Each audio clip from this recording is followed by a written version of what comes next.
من علم فيه وتعلم من أكرمه فهو مكرم وجزاء الحسنى إحسان. طبتم يا أهل القرآن. اعوذ باللہ من الشیطان الرجیم. بسم اللہ الرحمن الرحیم.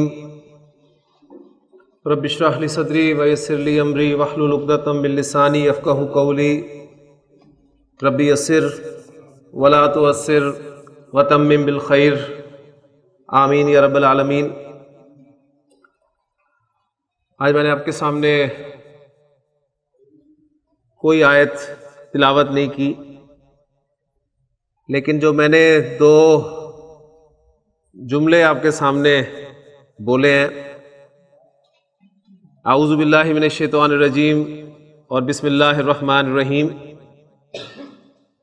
ان میں اعوذ باللہ من الشیطان الرجیم قرآن مجید کی آیت تو نہیں ہے، لیکن قرآن مجید کی ایک آیت جو ہے اس کا حکم ہے. اللہ تعالیٰ نے سورہ نحل میں ارشاد فرمایا ہے کہ فَإِذَا قَرَأْتَ الْقُرْآنَ فَاسْتَعِذْ بِاللَّهِ مِنَ الشَّيْطَانِ الرَّجِيمِ، کہ جب تم قرآن پڑھو تو اللہ کی پناہ میں آ جایا کرو شیطان مردود سے. اور اس پہ ہم تفصیل سے بات کر چکے ہیں کہ شیطان نے چیلنج کیا تھا اللہ تعالیٰ سے. اس نے جنت سے نکلتے ہوئے یہ الفاظ کہے تھے قَالَ فَبِمَا أَغْوَيْتَنِي لَأَقْعُدَنَّ لَهُمْ صِرَاطَكَ الْمُسْتَقِيمَ، کہ جس کی وجہ سے تو نے مجھے گمراہ کیا ہے، میں تجھے چیلنج کرتا ہوں کہ میں بھی انہیں گمراہ کرنے کے لیے تیرے سیدھے رستے پر ضرور بیٹھوں گا. تو ہمیں سیدھا رستہ چاہیے، اور قرآن مجید وہ سیدھا رستہ ہے جس پہ چل کر ہم کامیابی کی طرف جا سکتے ہیں. لہٰذا اس رستے پہ شیطان سے بچنے کے لیے اللہ کی پناہ میں آنا ضروری ہے. اور دوسری بسم اللہ الرحمن الرحیم، آپ جانتے ہیں کہ یہ تو قرآن مجید کی ایک آیت ہی ہے. اور آج بسم اللہ الرحمن الرحیم پہ زور دینا مقصود اس لیے ہے کہ آج جو ہم انشاءاللہ مرکب پڑھیں گے اس میں ہماری بسم اللہ الرحمن الرحیم جو ہے وہ تفصیل سے آ جائے گی. تو الحمدللہ ہمارے 3 مرکبات ناقصہ مکمل ہو چکے ہیں، مرکب توصیفی، مرکب اشاری اور مرکب اضافی. آج ہم اپنا چوتھا اور آخری مرکب ناقص جو ہے وہ شروع کرتے ہیں. عربی زبان میں کچھ حروف ایسے ہیں جو اسم سے پہلے آتے ہیں اور اسم کو حالت جر میں لے جاتے ہیں. کچھ حروف ایسے ہیں، آپ نے غور کرنا ہے کن کی بات ہو رہی ہے، حروف کی بات ہو رہی ہے. تو آج ہم پہلی مرتبہ حروف پڑھنے لگے ہیں. جو کلمہ کی 3 اقسام ہیں، اسم، فعل اور حرف، اس میں باقاعدہ ہم نے اسم شروع کر لیا تھا اور اسم ہمارا چل رہا ہے، لیکن اسم کے درمیان میں ہم نے کچھ حروف جو ہیں وہ آج شروع کیے ہیں. تو حروف ہم اسی طرح بیچ بیچ میں پڑھیں گے اور انشاءاللہ تعالیٰ پھر فعل کو باقاعدہ شروع کریں گے انشاءاللہ تعالیٰ. تو میں عرض کر رہا تھا کہ عربی زبان میں کچھ حروف ایسے ہیں جو اسم سے پہلے آتے ہیں. 2 باتیں آپ کے سامنے آ گئی، ایک حروف اور دوسرے اسم سے پہلے آنا، یعنی یہ فعل سے پہلے نہیں آئیں گے، اسم سے پہلے آئیں گے، اور ان حروف کی وجہ سے اسم حالت جر میں چلا جائے گا، اور اسم ہی حالت جر میں جاتا ہے. یہ بھی آپ کو پتا ہے اسم کی 3 اعرابی حالتیں ہوتی ہیں، حالت رفع، حالت نصب اور حالت جر. تو عربی زبان میں آپ کو کچھ حروف ایسے ملیں گے جو اسم سے پہلے آ کر اسے حالت جر میں لے جائیں گے. ان حروف کو حروف جارہ کہتے ہیں. حروف جارہ یعنی جر دینے والے حروف. ان حروف جارہ کی وجہ سے جو اسم حالت جر میں چلا جاتا ہے اس اسم کو مجرور کہا جاتا ہے. مجرور، جیسے مجبور، مظلوم وغیرہ وغیرہ. تو مجرور وہ اسم ہے جو حالت جر میں ہو. حروف جارہ اور مجرور جب دونوں ملتے ہیں تو ہمارا چوتھا اور آخری مرکب ناقص بن جاتا ہے مرکب جاری.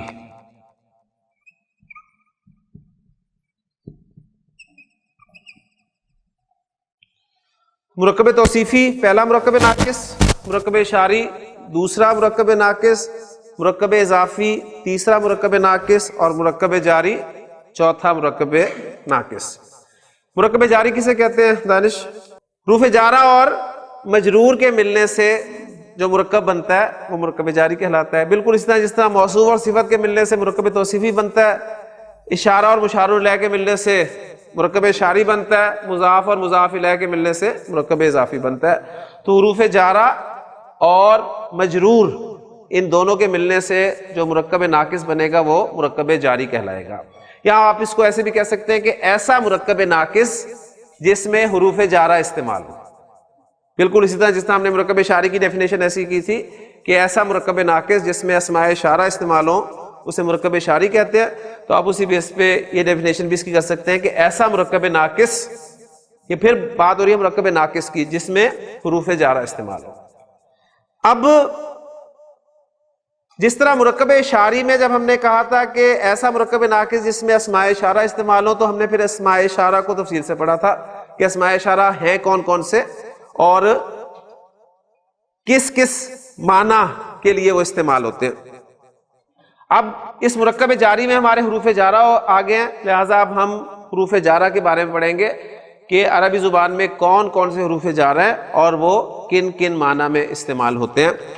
تو آپ کو میں بتاتا چلوں کہ عربی زبان میں استعمال ہونے والے حروف جارہ کی کل تعداد 17 ہے. عربی زبان میں 17 حروف جارہ ہیں، لیکن 17 آپ سنتے ہی ڈر گئے ہوں گے کہ 17 اب 17 یعنی 17 دن شاید ہمیں لگے، لیکن ایسی بات نہیں ہے. ہم نے 17 حروف نہیں پڑھنے، ہم نے قرآن مجید میں جو کثرت سے استعمال ہونے والے حروف ہیں بلکہ قرآن مجید میں استعمال ہونے والے حروف جو ہے حروف جارہ وہ ہم پڑھیں گے اور ان کی تعداد 11 ہے. تو ہم نے 11 حروف جارہ پڑھنے ہیں انشاءاللہ. اب ایک ایک حرف جر میں آپ کے سامنے انشاءاللہ رکھوں گا، مرکب جاری بنائیں گے، اور جب ہم تمام حروف جارہ پڑھ لیں گے تو پھر ہم دیکھیں گے کہ یہ جو مرکب جاری بنتا ہے اس کا جملے میں، جملہ اسمیہ میں کیا مقام ہے. کیا یہ مبتدا بن کر آ سکتا ہے، کیا یہ خبر بن کر آ سکتا ہے، یا اس کی کوئی اور حیثیت ہوتی ہے. یہ ہم انشاءاللہ بعد میں دیکھیں گے، لیکن سب سے پہلے ہم ایک ایک حرف جر کو تفصیل سے دیکھتے ہیں. ندیم صاحب یہ کیا ہے؟ با. آپ نے اسے بے نہیں کہنا اس لیے کہ آپ عربی پڑھ رہے ہیں، اور عربی میں یہ حرف جو ہے وہ با کہلاتا ہے. ایک با آپ نے حروف الہجا میں پڑھا ہے، ٹھیک ہے، لیکن یہ با جو ہے یہ حرف جر کے طور پہ آ رہا ہے. وہ با الفاظ بنانے میں مدد دیتا ہے، الفاظ میں استعمال ہوتا ہے. یہ جو ہے اسم سے پہلے آئے گا اور اسم کو حالت جر میں لے جائے گا. اب آپ نے جو باتیں یاد رکھنی ہیں وہ 2 باتیں ہیں کہ وہ جو حرف آپ کے سامنے حرف جر لکھا جا رہا ہے وہ کون سا ہے، اس کو کیسے لکھا جانا ہے، اس پہ حرکت کون سی آنی ہے. ایک بات یہ، اور دوسری بات یہ کہ وہ کن معنی میں استعمال ہو. تو با آپ کا پہلا حرف ہے اور اس پہ زیر آپ کو ملے گی. ابھی بھی آپ اس کو حرف جر با ہی کہیں گے، یہ نہ ہو کہ اب آپ اسے کہیں یہ تو بی ہے. یہ حرف جر با ہے اور اس پہ زیر آتی ہے. ایک بات ہوگی. دوسری بات یہ کن معنی میں استعمال ہوتا ہے. تو با جو ہے یہ اردو میں جو لفظ آپ استعمال کرتے ہیں کے ساتھ، عام طور پر ان معنی میں استعمال ہوتا ہے. انگریزی میں آپ اسے ود کا مفہوم دے سکتے ہیں.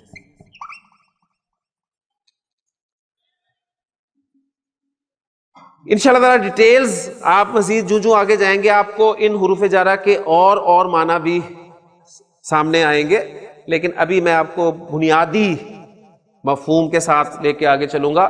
تو پہلا حرف آپ کے سامنے آ گیا با زیر کے ساتھ، اور یہ ود یا کے ساتھ کے معنی میں استعمال ہوتا ہے. حرف جر ہے، اس کے بعد مجرور ہوگا. ایگزامپل آپ کے سامنے میں لکھتا ہوں، مثلا میں کہتا ہوں القلم. القلم قلم، میں کہنا چاہتا ہوں قلم کے ساتھ. تو اس کے شروع میں حرف جر با لگاؤں گا. حرف جر با لگا, یہ حمزہ حمزۃ الوصل تھا. حمزۃ الوصل کیا ہوتا ہے؟ جب پیچھے سے ملا کر پڑھا جاتا ہے تو وہ الف کی صورت میں لکھا رہ جاتا ہے, پڑھنے میں نہیں آتا. اور جو حرف جر کے بعد اسم ہوگا وہ حالت جر میں چلا جائے گا, اور یہ آپ کا بن گیا بالقلمی, قلم کے ساتھ. الذی علم بالقلم, وہ جس نے قلم کے ساتھ, قلم کے ذریعے. اب دیکھیں قلم کے ساتھ مراد قلم کے ذریعے, تو کے ساتھ بجائے اب آپ دیکھیں اسے کے ذریعے کے ساتھ ترجمہ بھی آپ کے سامنے آ جائے گا, جس نے قلم کے ذریعے سے تعلیم دی. جی ارسلان, میں کہنا چاہتا ہوں حق کے ساتھ. کنسٹرکشن آ گئی جی میرے سامنے, بالحق کی. تو اب یہ کنسٹرکشن میں نے بغیر کلرز کے آپ کے سامنے لکھی ہے. آپ کو پتا ہونا چاہیے کہ یہ با حرف جر ہے, اور یہ جو الحق ہے یہ جر میں ہے اس با کی وجہ سے, اور معنی جو آ رہے ہیں وہ ود کے معنی حق کے ساتھ. جی عرفان, میں کہنا چاہتا ہوں صبر کے ساتھ. بالصبر, صبر کے ساتھ. میں کہنا چاہتا ہوں گلزار صاحب نماز کے ساتھ. بالصلاۃ,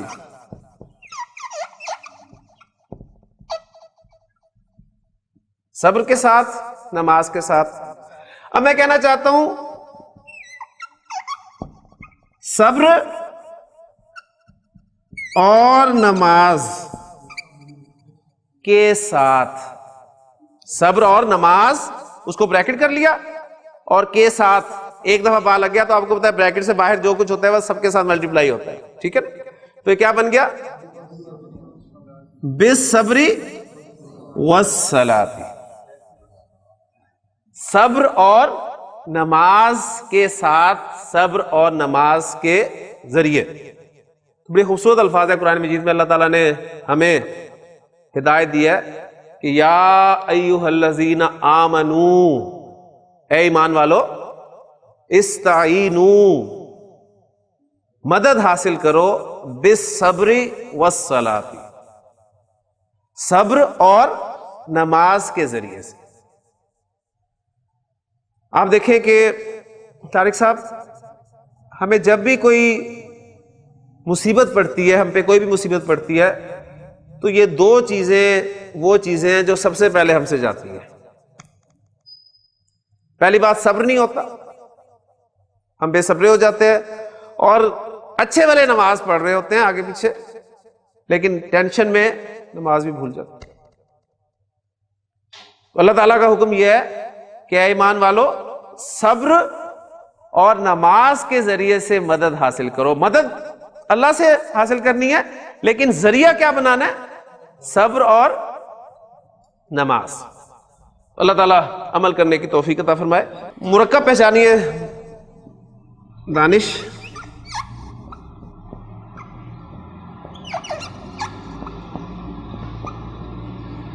اصحاب الفیل کون سا مرکب ہے؟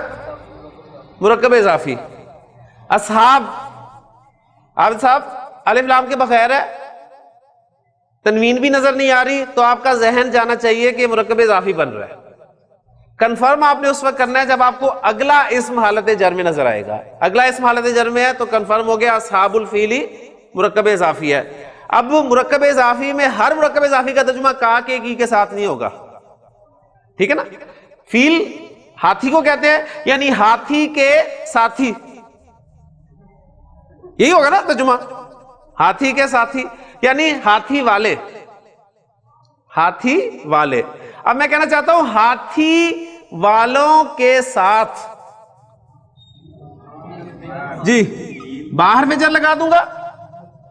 اصحابو مضاف ہے, اس پہ ہی اثر ہونا ہے اس کا, یہ جر میں چلا جائے گا, اور الفیل تو مضاف الیہ ہے, وہ تو پہلے ہی حالت جر میں ہے, تو بھی اصحاب الفیلی, ہاتھی یہ حمزہ اصلی ہے، اصحاب، یہ الف لام والا حمزہ ہے؟ بس جواب آپ کے سامنے موجود ہوتا ہے. ہر حمزہ جو ہے نا، ہر حمزہ وہ حمزۃ الوصل نہیں ہوگا. کلیئر ہو گیا جی ندیم بھائی؟ بی اصحاب الفیلی، ہاتھی والوں کے ساتھ. الم تر کیف فعل ربک، ربک کون سا مرکب؟ مرکب اضافی. ربک تیرا رب، تیرے رب نے کیسا کیا؟ کیا تو نے نہیں دیکھا؟ کن کے ساتھ؟ بی اصحاب الفیلی، ہاتھی والوں کے ساتھ. اچھا جی، اب آپ سے کوئی پوچھتا ہے حبیب صاحب کہ آج بڑھیا عربی پڑھ رہے ہیں، ذرا بتائیں تو صحیح کہ یہ بی اصحاب الفیل میں یہ اصحاب جو ہے یہ کس اعرابی حالت میں ہے؟ تو آپ کیا جواب دیں گے؟ جر میں. اور الفیل کس اعرابی حالت میں ہے؟ یہ بھی جر میں ہے. اب اگلا سوال آپ سے ہوتا ہے، ماشاءاللہ آپ نے صحیح جواب دیا. اب یہ بتائیے کہ یہ جر میں کیوں ہے اور یہ جر میں کیوں ہے؟ اس کے ساتھ تو حرف جر با لگ گیا، ٹھیک ہے، یہ اس وجہ سے جر میں ہے. یہ جر میں کیوں ہے؟ بالکل صحیح ہے. یہ پہلے کیوں پہلے جر میں تھا؟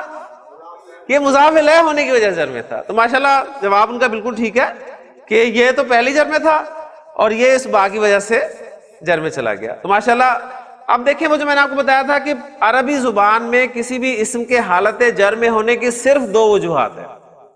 وہ دونوں وجوہات اس کنسٹرکشن میں آپ کے سامنے آ گئی ہیں.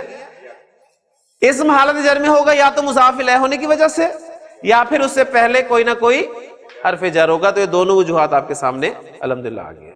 کنسٹرکشن پہچانے ندیم صاحب.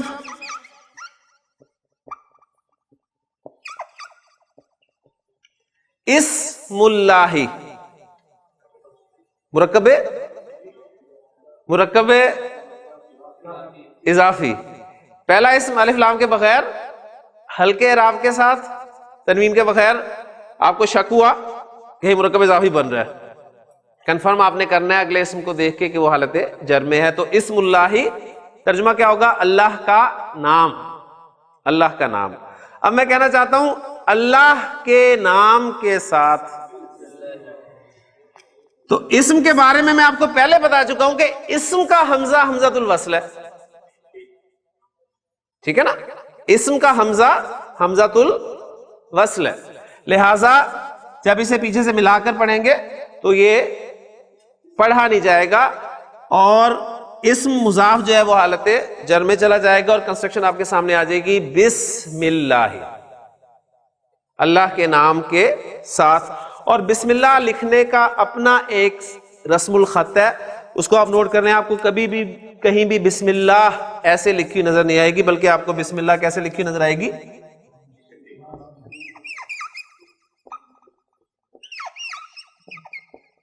بسم اللہ. یعنی یہ با جو ہے ذرا لمبی کر کے، یعنی وہ جو الف ہے وہ اس با کے اندر ہی مرج جو ہے وہ ہو جاتا ہے. تو بسم اللہ، اللہ کے نام کے ساتھ. جی مدثر بھائی، اسم حالت جر میں کیوں ہے؟ کیونکہ اس کے ساتھ با لگا ہوا ہے. اور اسم اللہ جو ہے یہ حالت جر میں کیوں ہے؟ مرکب اضافی میں مضاف الیہ حالت جر میں، یعنی مضاف الیہ ہے اس وجہ سے حالت جر میں.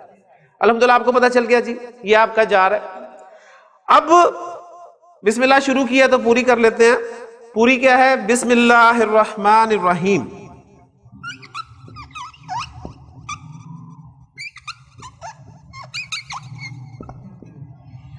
آپ صاحب اسم کی حالت جر میں ہونے کی وجہ ہمیں پتہ چل گئی کہ با کی وجہ سے. اسم اللہ کے حالت جر میں ہونے کی وجہ پتہ چل گئی کہ مضاف الیہ. الرحمن حالت جر میں کیوں ہے؟ الرحیم حالت جر میں کیوں ہے؟ یہ دونوں اسم اللہ کی صفات بن کر آ رہی ہے، اور صفت آپ کو پتا ہے کہ موصوف کے مطابق ہوتی ہے.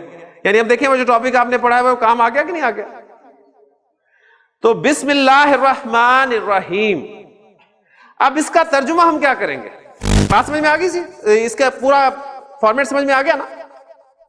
اب دیکھیں ترجمہ ہم کیا کریں گے، ہم جب ترجمہ کرتے ہیں تو پہلے صفات بولتے ہیں، صفت بولتے ہیں، پھر موصوف بولتے ہیں، پھر اس کے بعد مضاف مضاف الیہ والی کنسٹرکشن.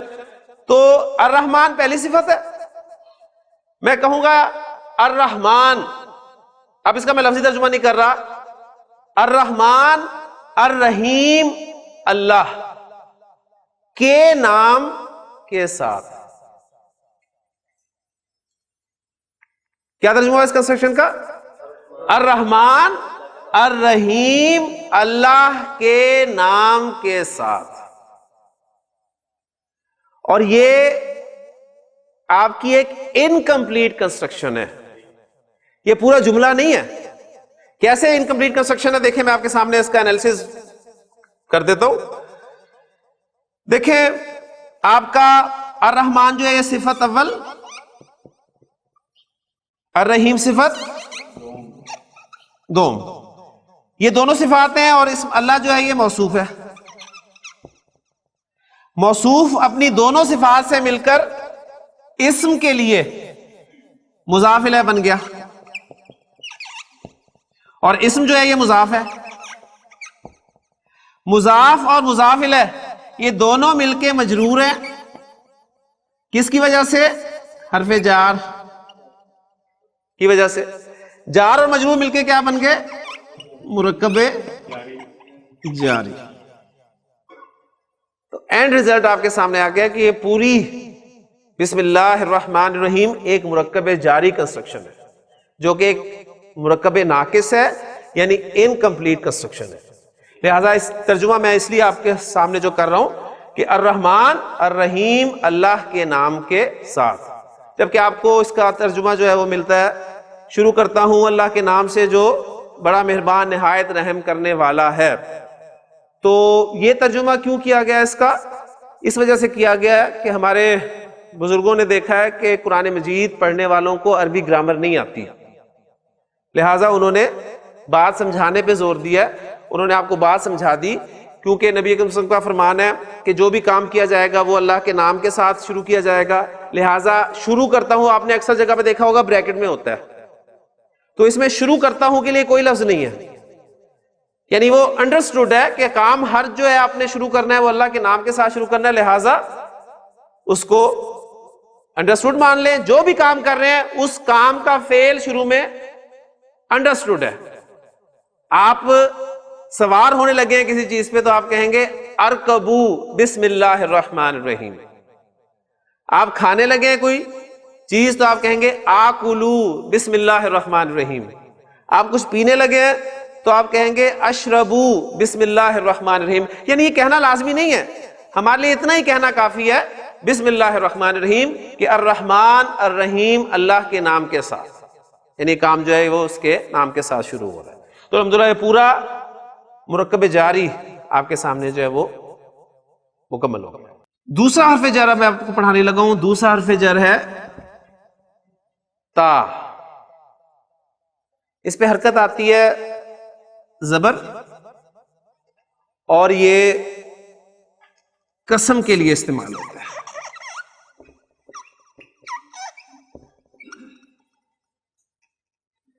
تا زبر کے ساتھ آتا ہے، قسم کے لیے استعمال ہوتا ہے، اور اگلی بات ہے میں صرف اللہ کے ساتھ مخصوص ہے، صرف اللہ کے ساتھ مخصوص ہے. لہذا آپ یہی کہہ سکتے ہیں تاللہ، اللہ کی قسم. اور اس کی ایگزامپل آپ کو کوئی نہیں ملے گی. ٹھیک ہے، تاللہ اللہ کی قسم. سورہ یوسف کھول کے دیکھیں، اس میں بہت جگہ پہ آپ کو ملے گا مضمون یہ.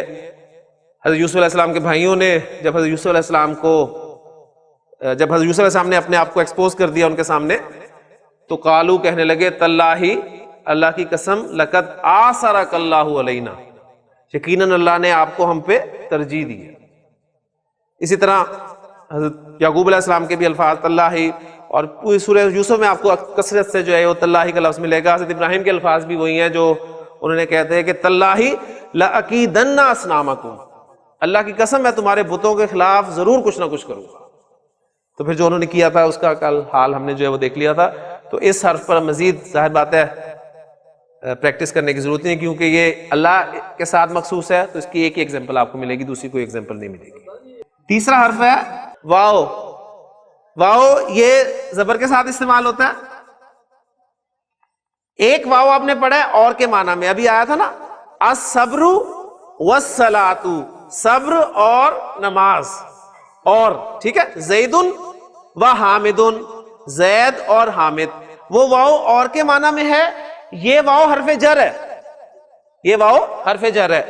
یہ بھی قسم کے لیے استعمال ہوتا ہے لیکن عام ہے.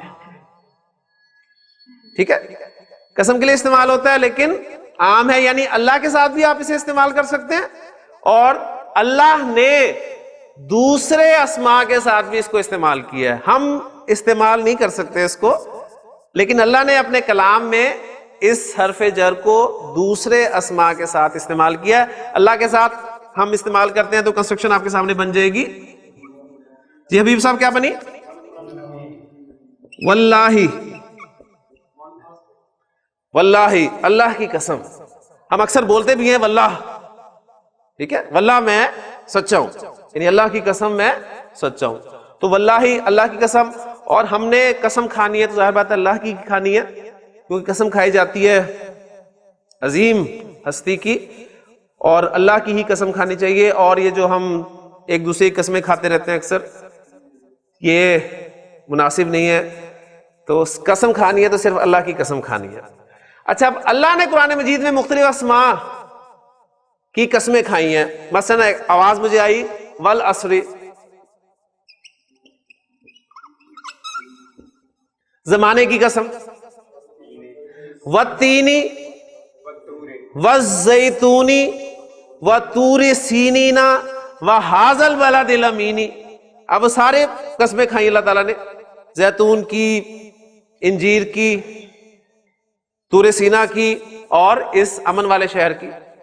پھر والشمس والضحاہا والقمر اذا تلاہا والنہار اذا جلاہا واللیل اذا یغشاہا والسماء وما بناہا والارض وما طحاہا ونفس وما سواہا. تو دیکھیں کتنی ساری قسمیں آپ کو مل گئی.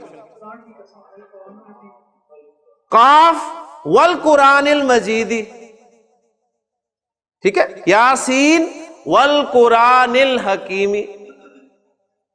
والطارق، قسم ہے طارق کی، والسماء ذات البروج، نون والقلم وما یسطرون. تو بے شمار ایگزامپل آپ کو ملیں گی. اللہ تعالیٰ نے قرآن مجید میں بہت سارے اسماء کی جو ہے وہ قسمیں کھائی ہیں. اب یہاں پر جو ہے وہ فرق نوٹ کرتے چلیے کہ ہم جب قسم کھاتے ہیں تو اللہ کی قسم کھاتے ہیں اس لیے کہ اللہ سب سے عظیم ہے. لیکن جب اور کیوں کھاتے ہیں؟ اللہ کو ہم بطور گواہ پیش کر رہے ہوتے ہیں کہ اللہ گواہ ہے اس بات پہ کہ میں سچا ہوں. لیکن جب اللہ تعالیٰ قسم کھاتے ہیں ان چیزوں کی تو اس کا مطلب ان چیزوں کی عظمت بیان کرنا نہیں ہے. ذہن میں رکھیے گا کہ آپ انجیر کے فوائد ڈھونڈنے لگ جائے، آسمان، سورج، زمین، ان کے کہ بہت عظیم چیزیں شاید نہیں. اصل میں اللہ تعالیٰ نے ان کی جو قسمیں کھائی ہیں وہ صرف ان چیزوں کو گواہ بنا کر استعمال کیا ہے کہ والعصر، زمانہ گواہ ہے، ان الانسان لفی خسر، کہ تمام انسان خسارے میں ہے. والشمس والضحاہا، سورج اور اس کی دھوپ کی قسم، یہ گواہ ہیں. تو اللہ تعالیٰ کا قسمیں کھانا جو ہے وہ صرف گواہی والا پہلو ہے، اس میں ان چیزوں کی عظمت کا پہلو بہرحال نہیں ہے. لیکن ہم جب قسم کھائیں گے تو اللہ کی قسم کھائیں گے. کلیئر ہو گیا جی؟ تو الحمدللہ تیسرا حرف جو ہے ہمارا واو. اس واو کو واو قسمیہ کہتے ہیں، ذہن میں رکھیے گا. واو قسمیہ، وہ جو واو اور کے معنی میں تھا اس کا نام ہم نے رکھا تھا نا واو عاطفہ، اسے ہم کہتے ہیں نا عاطفہ، عطف اور کے معنی میں ہے، وہ واو عاطفہ ہے، یہ واو قسمیہ. چوتھا حرف ہے کاف. کاف اس پہ حرکت آتی ہے زبر، اور یہ حرف تشبیہ کے لیے استعمال ہوتا ہے.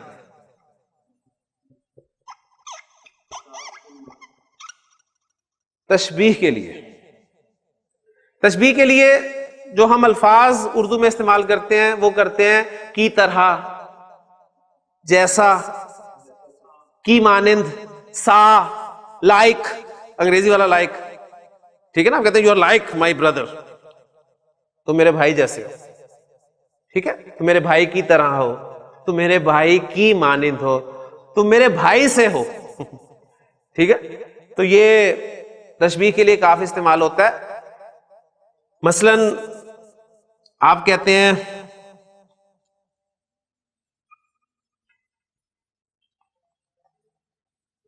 کل قمری، چاند جیسا، چاند کی طرح، چاند سا. پھر آپ کہتے ہیں پانی کی طرح، پانی جیسا، کیا کہیں گے عربی میں؟ کل مائی، الماء پانی، کل مائی. یعنی آپ دودھ والے کے ساتھ بڑی آسانی سے گفتگو کر سکتے ہیں عربی میں کہ اللبن کل مائی، پانی دودھ کی طرح، پانی دودھ کی طرح، ایک ہی بات ہے. اصل میں وہ اتنا ملتا جلتا ہے کہ اب پانی دودھ ہو جاتا ہے، دودھ پانی ہو جاتا ہے. جی مدثر بھائی اس نے یہی سمجھنا ہے باہر. جب آپ نے کہنا اللبن کل مائی، تو اس نے کہنا کہ شاید مجھے کہہ رہے ہیں کہ کل نہ آئی. بہرحال قرآن مجید میں ہے کہ یوم یکون الناس کالفراش المبثوث، اس دن تمام انسان بکھرے ہوئے پتنگوں کی طرح ہوں گے، ٹھیک ہے نا. کل فراش المبثوث، بکھرے ہوئے پتنگے، مرکب توصیفی آپ کا اور اس پہ کاف لگا تو کل فراش المبثوث وتکون الجبال کالعہن المنفوش، اور پہاڑ جو ہیں وہ دھنکی ہوئی رنگین اون کی طرح ہو جائیں گے. یعنی یہ انسانوں کو تشبیہ دی گئی ہے بکھرے ہوئے پتنگوں کی طرح. اس سے مراد تو اللہ تعالیٰ بہتر جانتا ہے کیا ہوگا، لیکن ہمیں کچھ سمجھ میں اس حوالے سے آ سکتی ہے کہ جب سور میں پھونکا جائے گا تو انسان جو ہے اس کی آواز سن کے وہ جو ان پہ بے ہوشی طاری ہوگی، تو وہ ایسے پڑے ہوں گے جیسے آپ دیکھتے ہیں کہ برسات میں صبح کے وقت جو پتنگے ہیں وہ بکھرے ہوئے پڑے ہوتے ہیں. یا تو اس حوالے سے تشبیہ دی گئی ہے، یا پھر ایسے تشبیہ دی گئی ہے کہ جب دوبارہ سور میں پھونکا جائے گا اور سب لوگ اپنی اپنی جگہ سے اٹھیں گے اور اس آواز کی طرف چل پڑیں گے، تو کوئی ادھر سے آ رہا ہوگا، کوئی ادھر سے آ رہا ہوگا، کوئی ادھر سے، کوئی ادھر سے، سب کی ڈائریکشن وہ آواز ہی ہوگی، سب اس طرف چل رہے ہوں گے. تو گویا بالکل ایسے ہی ہے جیسے برسات میں جب بلب جل رہا ہوتا ہے تو پتنگے جب اس پہ آتے ہیں تو کوئی ادھر سے آ رہا ہوتا ہے، کوئی ادھر سے آ رہا ہوتا ہے، کوئی ادھر سے آ رہا ہوتا ہے، سب کی ڈائریکشن وہ روشنی ہی ہوتی ہے. اور پانچواں حرف ہے ہمارا لام. اس پہ حرکت زیر آتی ہے، اس پہ حرکت زیر آتی ہے نارملی، ٹھیک ہے. اب یہ جو میں اس حرف کے ساتھ میں نے خاص طور پہ نارملی کا لفظ یوز کیا ہے، تو اس سے آپ کے کان کھڑے ہونے چاہیے کہ کوئی اسپیشلی بھی کوئی کیس ہو سکتا ہے اس کا. تو لام پر زیر آتی ہے، ٹھیک ہے. اور یہ اردو میں کے لیے، فور، ان معنی میں استعمال ہوتا ہے. مثلا میں کہتا ہوں زید، یہ میرے پاس زید ہے، میں کہتا ہوں زید کے لیے، تو کیا کہوں گا ندیم صاحب؟ لی زیدن، لی زیدن، زید کے لیے. زیدن تھا نا، زیدن، جی، تو لام لگا اس سے پہلے تو لی زیدن ہو گیا، زید کے لیے. میں کہتا ہوں، یعنی میں بات کرتا ہوں جی یہ قلم زید کے لیے ہے، ٹھیک ہو گیا نا؟ پورا آپ کا جملہ دیکھیں بن رہا ہے، اور آپ اسے انگریزی میں بھی اس طرح استعمال کریں کہ دس پین از فار زید، تو فار زید، زید کے لیے، لی زیدن. اسی طرح میں کہنا چاہتا ہوں ولد کسی لڑکے کے لیے، تو کیا ترجمہ ہوگا شاید صاحب؟ لی ولدن.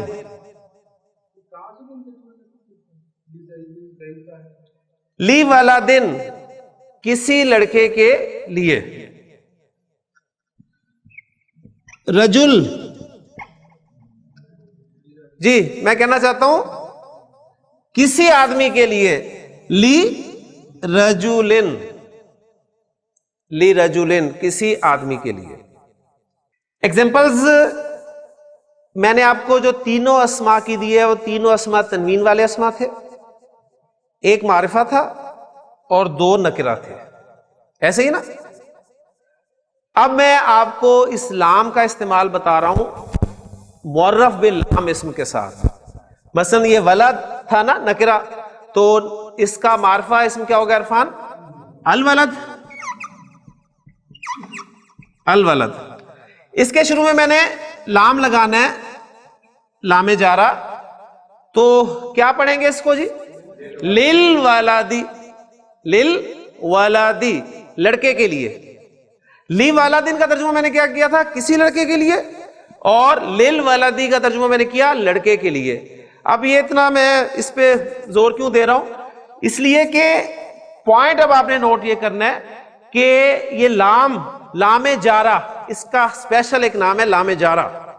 یہ لام جارہ جب معرف باللام اسم کے ساتھ استعمال ہوتا ہے، لام جارہ جب معرف باللام اسم کے ساتھ استعمال ہوتا ہے، تو دیکھیں میں اس کو کیسے لکھ رہا ہوں.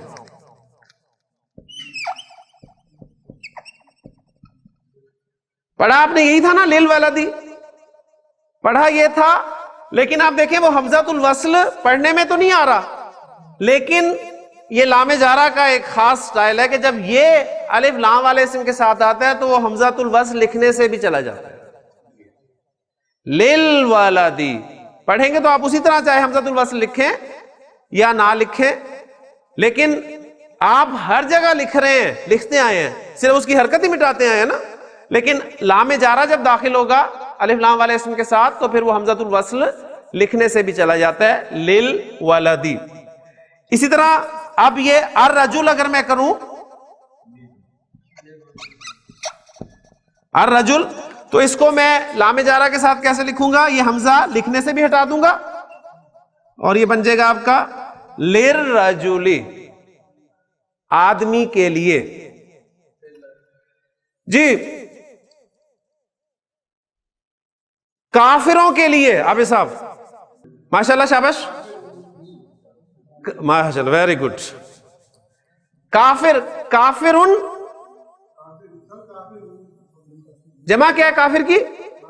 کافرون، کافرون ہے نا، یعنی الکافرون، الکافرون.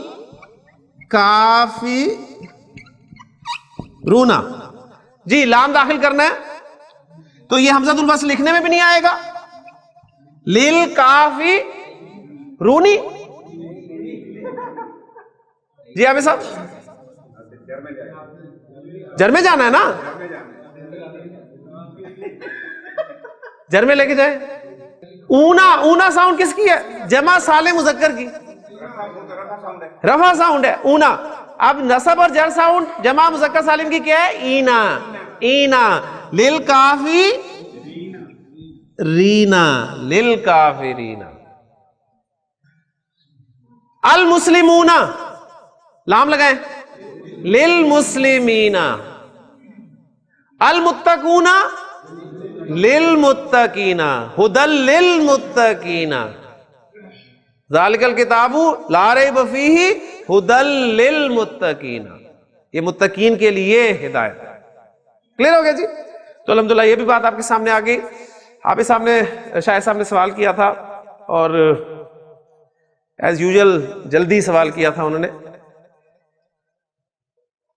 جواب اب میں اس کا دوں گا کہ یہ جو لام جارہ ہے بعض مرتبہ یہ ملکیت کو بھی شو کرتا ہے.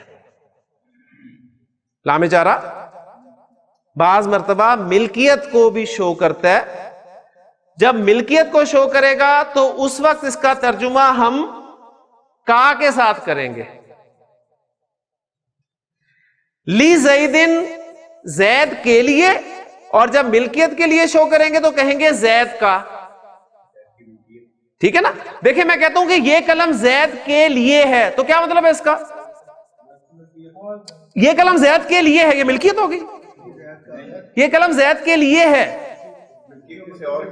ٹھیک ہے نا. یہ نہیں زید کے لیے, زید یہ قلم میرے لیے ہے, میں ایسے استعمال کروں اور استعمال کرنے کے بعد یہاں رکھ کے چلا جاؤں. لیکن اگر میں کہوں کہ یہ قلم میرا ہے